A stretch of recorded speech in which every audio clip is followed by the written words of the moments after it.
Hi everybody, it's Tim Stevens with CNET. We're here with the CEO of Avegant to look at a new device you guys are introducing to the market a little bit later this year, early next year. Ed Tang, CEO of Avegant. We've got a bit of a jumble of wires here, but it all leads up to this. What is this? This is it's a new media platform that we're introducing next year. And one of the core technologies that we've developed at Avegant is this revolutionary display technology. And it's called a virtual retinal display.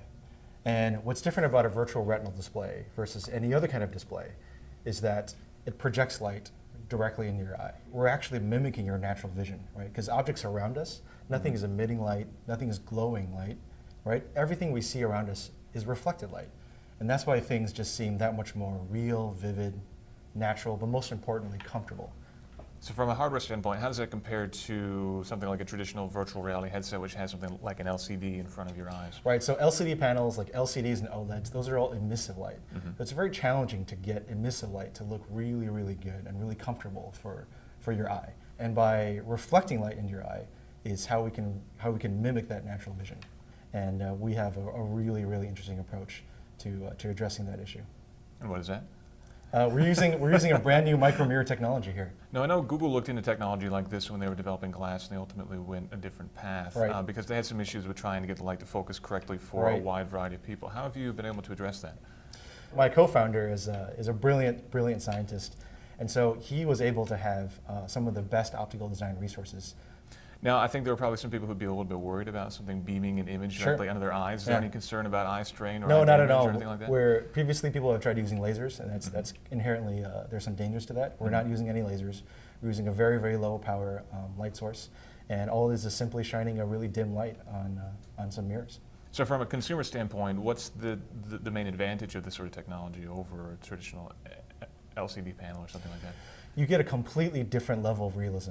It's like looking at a TV of a picture of the outside versus looking through a window. Like that's kind of the level of difference you see in image quality and image realism.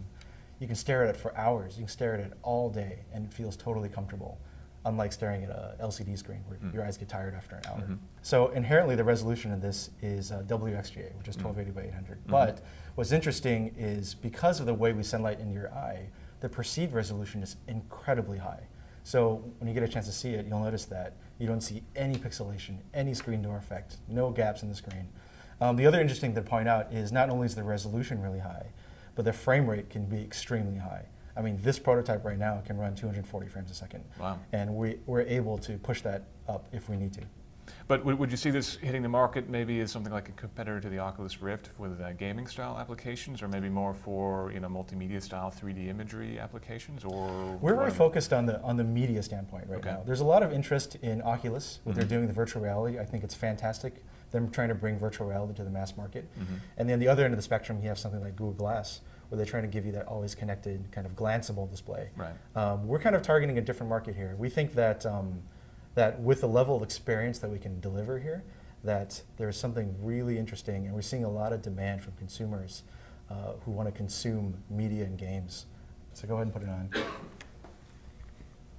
So what I would encourage you to do is to close one eye and adjust the focus. Okay, so we can actually adjust the spacing between your eyes here. You seeing single image? Yeah. Is it comfortable? Yep, it is. So go ahead and hold on to that. Okay. And whenever you're ready. I'm ready. All right, here we go. This is a screenless display. The image you're seeing is being projected directly on your retina. You just get an image that is so much more vivid and realistic. But most of all, it's a very comfortable image. I've spent a fair amount of time wearing the Oculus Rift, and even with the HD version, you can still see some amount of pixelization, and there's always a little bit of eye strain involved too, even when you get it adjusted right. But this is very, very comfortable. I mean, the device itself is perhaps not the most comfortable thing. It's rather front heavy. But in terms of comfort for my eye, yeah, it is quite comfortable. And yeah, the resolution is quite good, and the color is quite good too. I wish everybody at home was able to see.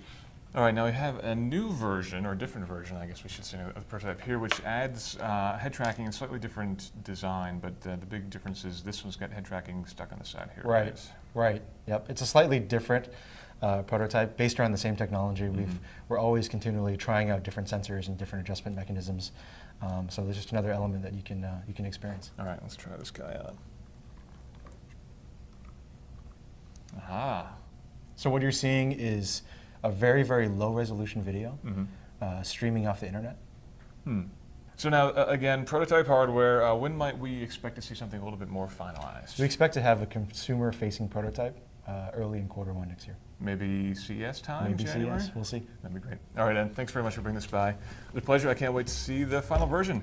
Again, this is Tim Stevens checking out the Avegant prototype virtual retinal display.